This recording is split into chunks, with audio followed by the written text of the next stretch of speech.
Hi, welcome back to Sacred Soul Mornings. Today you just get me, Megan, by myself, but I wanted to give this very tender talk about women in the church, or whatever that means, in the church, in the Bible, because it was inspired by my mom and talking to her in the mornings.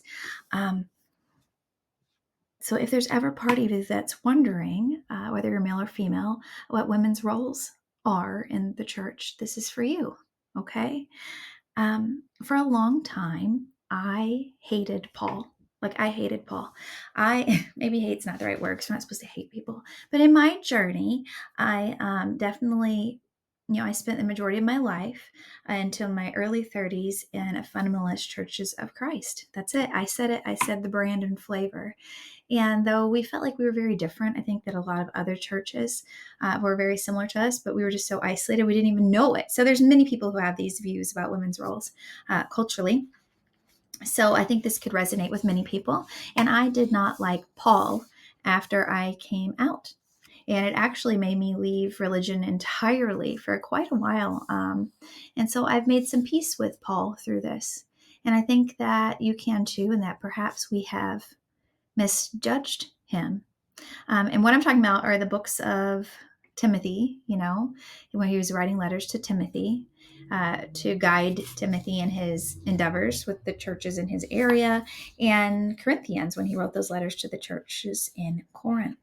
So Paul was around, when he wrote Corinthians, he was around 53 to 55 AD. And I've got all my notes everywhere, okay? So a little whiles after everything went down with Jesus, right? And he became an apostle because he was, hiking down the road to Damascus, I guess, with some people, and they heard a noise and he saw Jesus. I have no idea if that happened or didn't happen, but I have my suspicions about what it really means. But that's how he changed. And he was blinded for about 3 days, and then he had hands laid on him and he changed. And he became a huge proponent for Christianity. And I know some of the stories about these verses are that, this is applicable to his time period and that the world's changed and we no longer believe those things. And these are just cultural interpretations. But I think there's even some deeper things going on here with Paul, because he had a good education. Okay. He had a professional job. He was born in Tarsus, okay, which was a intellectual center of the Roman Empire. He would have been exposed to Greek philosophy. He would have been exposed to Plato and allegory, that type of thinking. He would have also been exposed at that time period to Jewish mysticism, the Kabbalah. That would have been new. And frankly, I kind of suspect that they had some awareness of the Eastern religions too, the Tao Te Ching and stuff. Because if you have not watched those episodes, my mother and I together, we are going through each chapter of the Tao Te Ching and analyzing it week by week as a living, practicing meditation. It is changing our lives and bringing us so much peace. So anyway, back to Paul. I did not like him because I couldn't get around these verses in Timothy and Corinthians.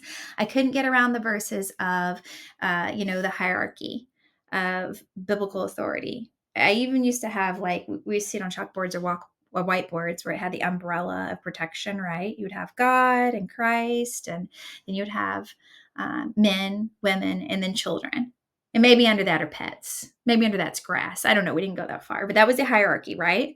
And then the other part, women keep silent in churches. Ask your husbands at home if you have any questions. My church took that very literally, as in, if we had something we had to say, if you go up front and you need to pray, have prayers for something or anything, you'd have to whisper it to a man. They would say it out loud. It got to be really hilarious, actually, with the literalness of my specific congregation. And I used to have many questions about that as a child. What if you're not married? Like my aunts.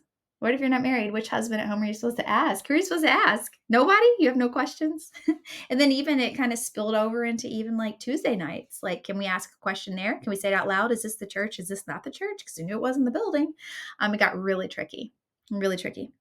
And then the hair thing. Oh my goodness, right? Can you have long hair, short hair? Is it okay? Does Jesus have long hair? Did Jesus not have short hair? Should I be covering my head with some kind of a handkerchief or something? And certain people feel that way.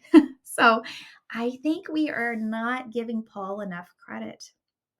Paul was raised and learned in this area with all kinds of rich literature. He would have been aware of writing with symbolism. And I just don't think that he would have recorded these letters and they would have saved them if it just was to give some basic rules for churches. For like, what would be the purpose of that? um, anyway, so I wrongly saw him as the architect of my silencing. But what if it's not the whole story, like I said, right? I think he knew exactly what he was doing with his language. He was not in the dark. So he writes a metaphor already. We know that. He's not the father of all literalism because of the story in Galatians 4 of Sarah and Hagar. He uses those two women to represent the two different covenants. And then he says, by the way, guys, this is allegory. He just says it. So we know he's used to doing that. Why would he not use that in other places in the Bible? So it's not just theological, it's poetical, it's mystical, it's multidimensional, and he's capable of doing that, which means we need to go ahead and ask that next question. What if all of Paul's letters are layered that way? I think so. And if you're with me, keep listening, and I'll explain why with these very difficult passages. Well, they're not difficult, but they've been made difficult for women and women's role and marriages and all kinds of cultural problems, right? So, what if the man and woman talk? The head coverings of silence. What if none of it was meant as literal rules? What if it was symbolic language for the spiritual alchemy, the spiritual process that needs to take place within each of us for us to find our own heaven, our own awakening? So let's go ahead and take 1 Corinthians 11. I'm going to be a good little Church of Christ girl here, and I can, well, I did use Post-it notes, but I can flip through this faster than anybody. First Corinthians chapter 11. I'll read it. How about that, in case you don't know? My version is that, I forgot which one. Oh, yeah, that's right. The New American Standard Bible. I want you to understand that Christ is the head of every man, and the man is the head of woman, and the God is the head of Christ. Every man who has something on his head while praying or prophesying disgraces his head, but every woman who has her head uncovered while praying or prophesying disgraces her head, for she is one and the same as the woman whose head is shaved. For if a woman does not cover her head, let her also have her hair cut off, but if it is disgraceful for a woman to have her hair cut off or her head shaved, let her cover her head. Whew. For a man ought not to have his head covered, since he is the image of glory of God, but the woman is the glory of man. Ooh. Ah. For man does not originate from woman, but woman from man. For indeed, man was not created for the woman's sake, but woman for the man's sake. You know the rib, right? And then this part too. Therefore, the woman ought to have a symbol of authority on her head because of the angels. Man, did this bother me a lot in life. I had really long hair all the way until junior prom, and I chopped it off right here. It's just so pretty long. I chopped it off, and I was so bothered that in my bedroom at night, I would cover my head so I could still pray because I was afraid the angels or something. I don't know. How horrible.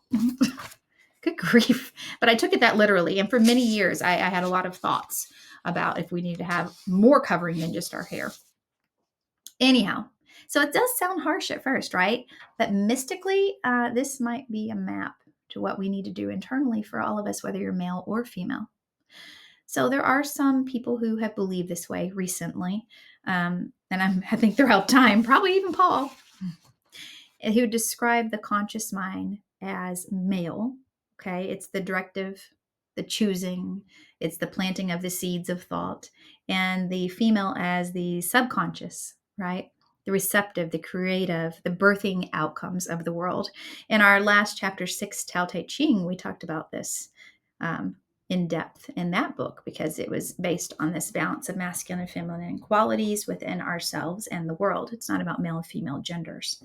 But allegory, we use those words. Anyway, so when Paul talks about head coverings, maybe he's speaking symbolically. I think so. Covering the head would mean humbling the conscious mind, humbling the ego, okay? And protecting the sacred feminine within, creating the container or a boundary or a moment of reverence for the intuitive side of the self. Now, chew on that for a while. I always have to take these ideas and reread and let God, Spirit, open up my heart spoonful by spoonful for what I can accept. But if that's new to you, I know it's hard. It's hard, but it resonates. It's peaceful. Anyway, and hair, because I know hair is the part here that's difficult. Hair has always been a symbol of creativity, of power, of spirituality, identity. Even in artwork, we know this. But go ahead, if you're in the Bible, and that's what your reference point is only the Bible. Think of Samson and Samson's hair when it was cut. What happened?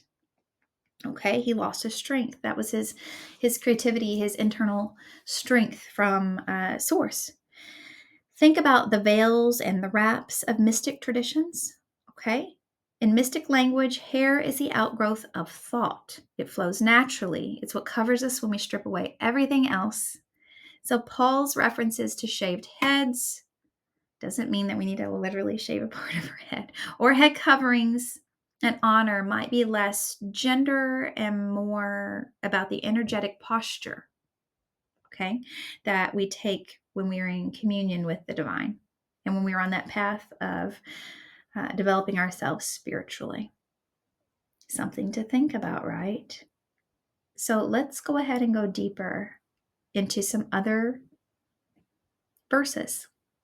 In 1 Timothy, okay, these are letters that Paul was writing to Timothy for those churches. 1 Timothy 2, Paul says women shouldn't teach or have authority over men. In my cultural upbringing, this was like very enforced. And so what is the age of accountability, right? I think we decided it wasn't 18. We didn't have like a rule book we didn't, whatever. It's just a very interesting congregation if you don't know. But there's no like dogma that's written out because we all operated independently, but kind of similarly.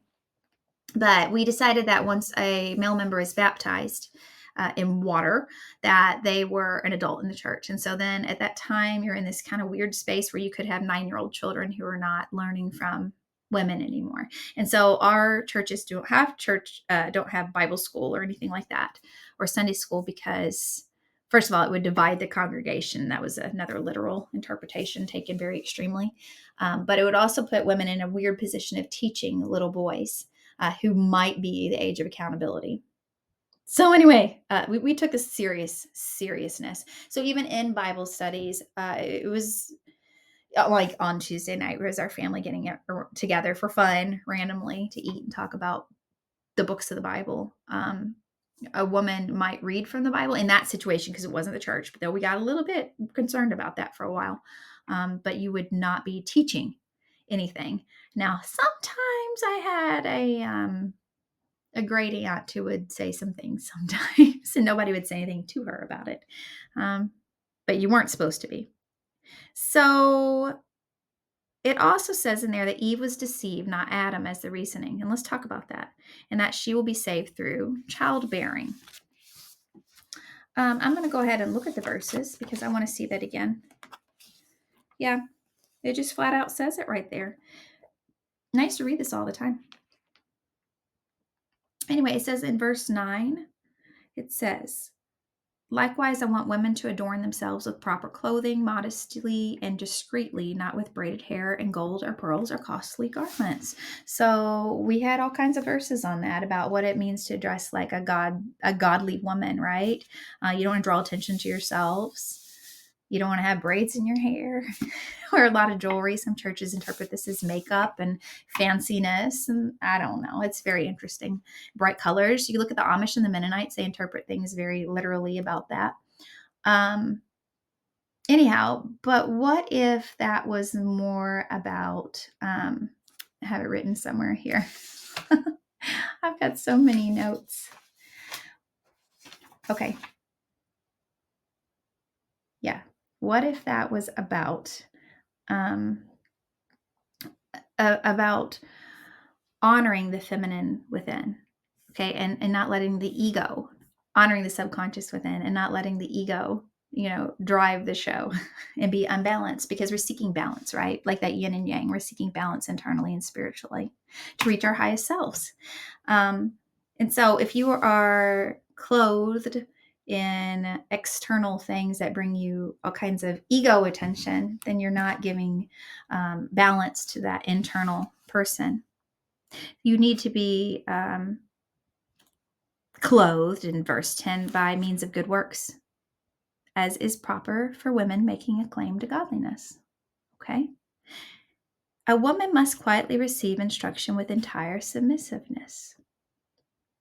But I do not allow a woman to teach or exercise authority over a man, but to remain quiet. For it was Adam who first created, and then Eve. And it was not Adam who was deceived, but the woman, being deceived, fell into transgression. But the woman will be saved through bearing of children if they continue in faith and love and sanctity with self-restraint. Boy, has that been used interestingly. I have aunts and great aunts who didn't have any children. So where does that leave them in this way of thinking? It was just a very confusing way to grow up if you're not used to this. And so the Adam thing, Adam wasn't deceived, okay? It was the conscious mind that wasn't deceived. It was Eve, the subconscious mind, that was deceived. That's because the subconscious receives without judgment, which is true. It accepts whatever the conscious believes. So here is the magic. What we feed our subconscious creates. So we feed it fear, it creates fear. We feed it doubt, it creates doubt. We also feed it truth, it births miracles. You feed it love, and it overcomes the world, right? And the pain of the world. So it's not a story of blame. And it's a reminder to protect what we plant in ourselves, our thoughts. Okay? And you can take that back and look at the entire Genesis story through these eyes. Nothing happened there that is to blame. Nobody was created second, no humans. We're talking about something deeper. And that phrase, the one I talked about being saved through childbearing, that doesn't have anything to do with biology. What if it's about spiritual conception? So this puts the burden on all of us, male or female. We are redeemed by not obeying roles. Okay? It's not about having physical children, which I am a mother and I love my children. I'm so glad I had them. But we are redeemed in ourselves by bringing forth life, love, beauty, and presence through what we carry and nurture within ourselves. And that goes out into the entire world. That is the sacred feminine power. That's the sacred feminine power that's talked about in chapter 6 of the Tao Te Ching. So let's zoom out to the bigger picture and say, what went wrong? Why did this happen in Christianity? Why am I speaking about something that other people aren't? Why is our whole culture based on this right now here in the US? Why do we have people even arguing if women need to vote at this moment? Let's talk about what happened. Okay, because something did shift historically, and it's important. And I wasn't there, but I'm sure a lot of people know about this, but many of us don't. If you grow up in Protestant Christianity, you don't know about the history of your church. You don't learn it in the same way a Catholic would. And I'm not Catholic, but I've definitely had to teach myself, and my hobby has been spirituality ever since I've been born. Isn't that interesting? And if you know me, you know me. So early Christianity was full of mysticism, okay? And we've uncovered proof of this, just recently within our time period, the Gnostic Gospels. Some of those have been unearthed and they show this, and it's interesting. But anyway, so think about everything with that lens, maybe, think of John's gospel soaked in metaphor. Think about Jesus himself, who taught in parables, and he also, he touched the untouchables. He was living the life. And he also called women into his inner circle. Okay, we know this. We know that by their life. We know that Jesus was teaching something that was mystic. And so in the 4th century, so we're talking about 400 years after Jesus died, Constantine aligned the church with the Roman Empire. And suddenly, spiritual power became political power. And mysticism, it was too slippery, too feminine empowering. It messed up the hierarchy of power, and too intuitive and too uncontrollable, because that's the truth. When you go with the flow, you're part of the Tao of source. You're not super controllable anymore. And you also stop working for things that aren't important. So it was pushed underground. So dogma took its place, all the rules and regulations, and literalism replaced symbol. Hierarchy replaced mystery, and Paul's layered teachings kind of got flattened out into church rules.